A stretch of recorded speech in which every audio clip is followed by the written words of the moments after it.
آج کے مسلمان کا المیہ یہ ہے کہ اسے اللہ سے زیادہ غریب ہونے کا ڈر ہے۔ تم اپنے کردار کو اتنا بلند کرو دوسرے لوگ دیکھ کر کہیں کہ اگر امت ایسی ہے تو نبی کیسے ہوں گے۔ کبھی تلخ لہجہ نہ اپناؤ کیونکہ کلہاڑی تو بھول جاتی ہے مگر درخت یاد رہتا ہے۔ اچھا دوست راستے میں ملی اچھی چیز کی مانند ہوتا ہے، ورنہ پتھروں کو لوگ ٹھوکر مار کر ہٹا دیا کرتے ہیں۔ ان لوگوں پر اپنے الفاظ ضائع مت کریں جو لوگ صرف آپ کی خاموشی کے مستحق ہوں۔ منافقت منہ کی باس کی طرح ہوتی ہے، اپنی کا پتہ نہیں چلتا اور دوسروں کی بری لگتی ہے۔ وفادار لوگوں کی ایک نشانی یہ بھی ہے کہ وہ ہمیشہ معذرت کرتے ہوئے نظر آئیں گے۔ پنجرے میں پیدا ہونے والے پرندوں کو لگتا ہے کہ اڑنا ایک بیماری ہے۔ محبت کے لحاظ سے ہر باپ یعقوب اور حسن کے لحاظ سے ہر بیٹا یوسف ہوتا ہے۔ جب تم کسی کو اپنا دوست بناؤ تو اپنے دل میں ایک قبرستان بھی بنا لو جہاں تم اس کی برائیاں دفن کر سکو۔ دماغ علم حاصل کر کے بولنے لگ پڑتا ہے، لیکن جب وہی علم دل پر اترتا ہے تو خاموشی لگ جاتی ہے۔ قطرہ جب دریا میں مل جاتا ہے تو وہ قطرہ نہیں رہتا، دریا بن جاتا ہے۔ پانی دریا میں ہو یا آنکھوں میں، گہرائی اور راز دونوں میں ہوتے ہیں۔ اپنے آپ کو چھوٹا نہ سمجھو، تم بے خودی کے عالم میں خود ایک کائنات ہو۔ حساس لوگ بہت جلد مر جاتے ہیں کیونکہ ان کے پاس لوگوں کی زندگیاں اجاڑ کر بے حسی سے جینے کا ہنر نہیں ہوتا۔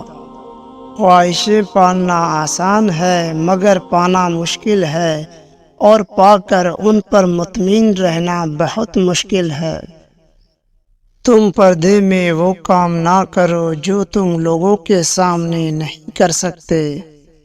زندگی میں جو چاہا ہے حاصل کرو مگر اتنا خیال رہے کہ تمہارا کامیابی کا راستہ لوگوں کے دلوں کو توڑتا ہوا نہ گزرے۔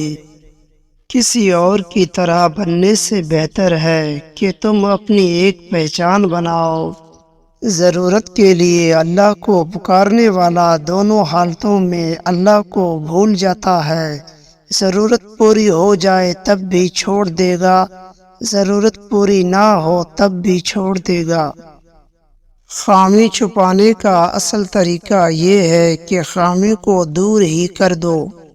استاد علم کی بارش ہے، اس میں جتنا بھیگو گے کبھی زندگی کی شاخ پر مرجھاؤ گے نہیں۔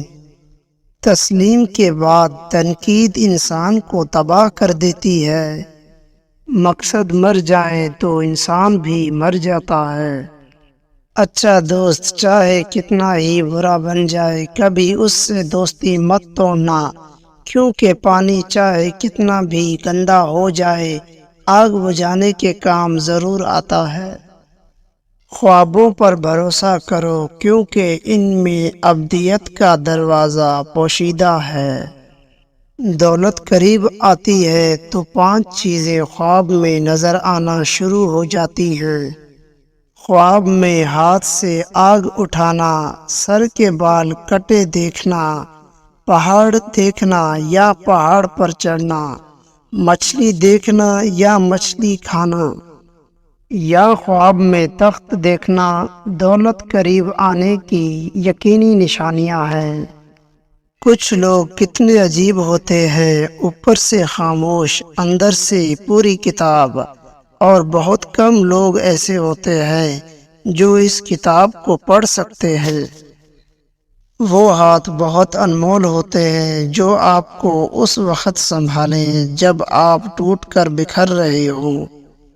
اگر آپ کسی کو اس شرط پر نصیحت کرتے ہو کہ اسے قبول کرنی پڑے گی تو پھر آپ ظالم ہو۔ لوگ تمہاری دل آزاری کرنے کے بعد ایسا رویہ دیکھتے ہیں جیسے تم نے ان کی دل آزاری کی ہو۔ انسان کا کردار ایک ایسی کتاب ہے جسے ان پڑھ، جاہل اور اندھے بھی بآسانی پڑھ سکتے ہیں۔ تکلیف کی زیادتی محبت کی کمی کا باعث بن جاتی ہے۔ خاموشیاں کبھی کبھی تفصیل سے جواب دیتی ہیں۔ جو آدمی ضرورت کے وقت محبت کو ترک کر دے وہ آدمی کبھی وفاداری نہیں پائے گا۔ جب لوگ آپ سے کہیں کہ ہم آپ سے تنگ ہیں تو سمجھ جائیں آپ اصول پرست ہیں یا پھر آپ ہی غلط ہیں۔ احمقوں کو ان زنجیروں سے آزاد کرانا بہت مشکل ہے جن کا وہ خود احترام کرتے ہیں۔ ضمیر ایک ایسا ساتھی ہے جو ہمیشہ حق کی راہ دکھاتا ہے۔